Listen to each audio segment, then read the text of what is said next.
We're on the telephone with Tina Cordova of the Tularosa Downwinders. Tina, looks like July 16th is going to be a busy day. Yeah, it is going to be a busy day for us. We actually have several events planned for that day. Some will be historic in nature, actually, because the Department of Transportation will be placing a marker, a sign, at the Stallion Gate entrance to the Trinity bomb site off of Highway 380, 80th anniversary of Trinity. And it'll be the first time that the Downwinders, the people of New Mexico who were so horribly harmed by the bomb, will be recognized. And so that's monumental, historical in nature, and we're very happy for it. If not for the work of State Representative Joanne Ferrari, this would not be happening. But, long time in the making, and very grateful that finally there'll be some place where we'll be recognized. And that'll be happening at 11 a.m. at the Stallion Gate entrance. But then in the evening, we have a mass and dinner followed by a candlelight vigil. Tell me about them. Well, this was really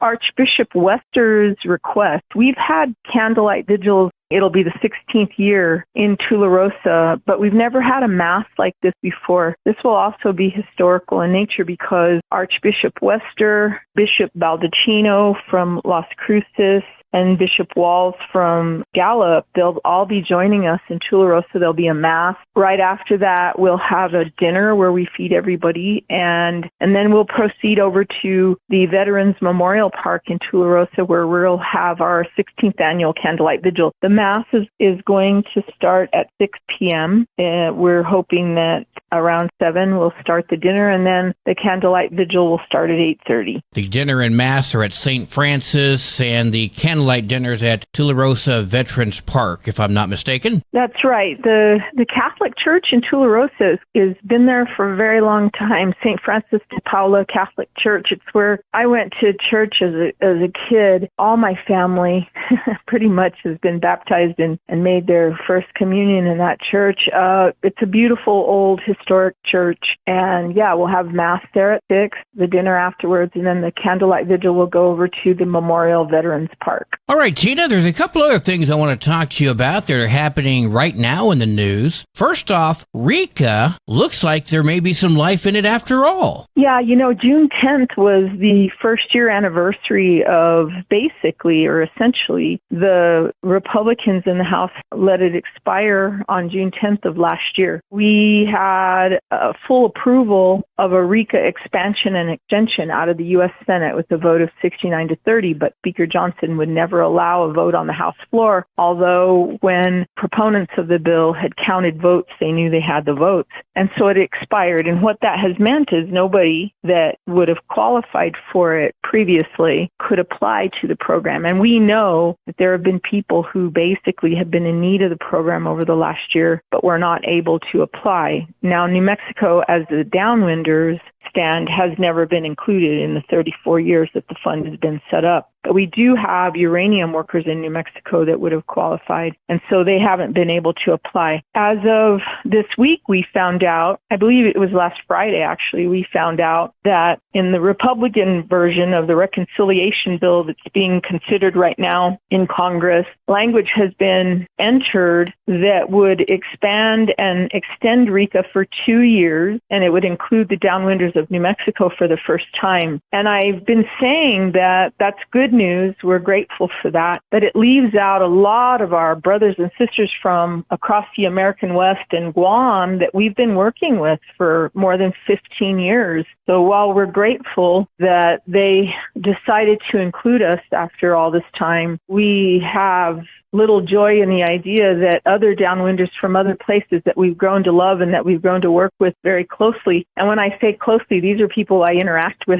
sometimes more than once a week. And they're left out. It's very arbitrary in nature and unfortunate, and we'll continue to have to fight. A 2-year extension and expansion is basically a Band-Aid over something that's hemorrhaging. And so we know it's not a permanent resolution or a permanent fix. We're grateful, but we'll have to continue to fight for a longer extension and a greater expansion of Rika, if indeed it finally makes it, completely through the process of reconciliation. As far as the other people not being included, but New Mexico is, you would almost have to consider this a victory as far as baby steps. You're making progress. It's slow and not as fast as you want, obviously, but progress is being made, and I think that's a good thing. That's a positive. Oh, absolutely. Absolutely. This is a positive step forward. It's good for the people of New Mexico and the post-71 uranium workers. That is all good. And we, like I said, are very grateful. But this is not the end, and it certainly isn't a complete and total resolution,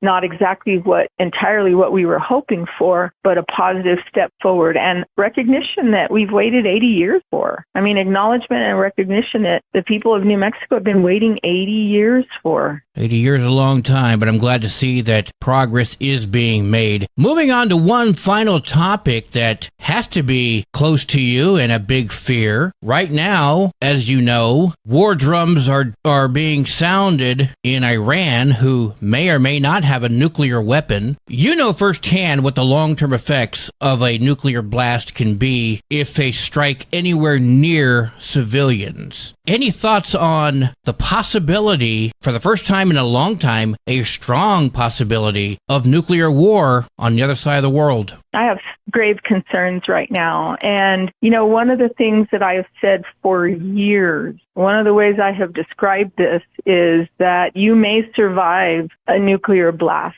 but in the case of the New Mexico downwinders, it was the beginning of the end for lots of people, thousands and thousands of people that survived the actual blast, but were overexposed to the radiation and have been dying ever since, including babies that died in record numbers that summer after Trinity. And so we full well understand that, there are the immediate consequences and the immediate death toll of the use of a nuclear device. But there is that collateral damage that occurs to people who live at some length away and are just exposed to radiation. As an example, come to find out, Trinity irradiated 46 states, Canada, and Mexico. It would be really hard for us to fully understand who received enough radiation from Trinity to be made sick. And so these things don't happen in a vacuum. They happen with sometimes worldwide consequences and from the radiation fallout. And so I have grave concerns right now. This weighs very heavy on me, and I know it weighs very heavy on other people like me who have experienced the aftermath of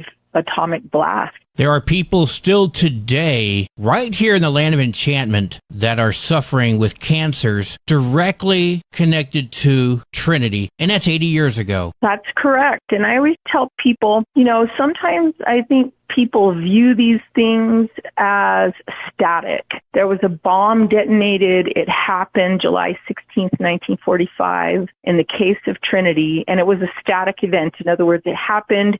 If you were alive at the time and you were exposed to radiation, you were exposed. The truth is there are radioactive isotopes released by these blasts that have exceedingly long half-lives. In the case of plutonium, 24,000 years. In the case of strontium and cesium, 35 years. So what that means is you don't reach the half-life until 35 years afterwards. Those radioactive isotopes continue to affect people for a very long time. It's not a static process that begins and ends with just the explosion or detonation of a device like this. And people rarely understand that and rarely discuss it. It has the potential to expose people for a very long time afterwards. In my opinion, mankind has accomplished many wonderful things, but the greatest folly is the development and detonation of nuclear weapons. I believe that since I was a kid. I believe that now. And I will probably go to my grave believing that the worst thing we ever did was develop that bomb. I couldn't agree with you more. And every time that I reflect on the idea that it all started here, that in one short month from now, it'll be 80 years ago, that we have never lived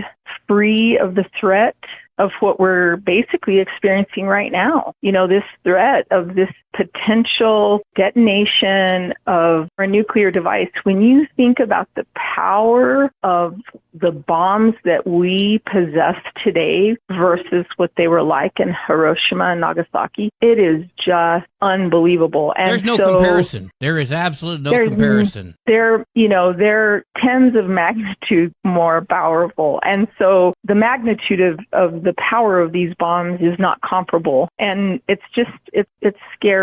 and it's horrendous. And I agree with you. It's the worst thing that we ever did as human beings. Yeah, when you compare the modern weapons to Nagasaki, Hiroshima, and Trinity, those were firecrackers.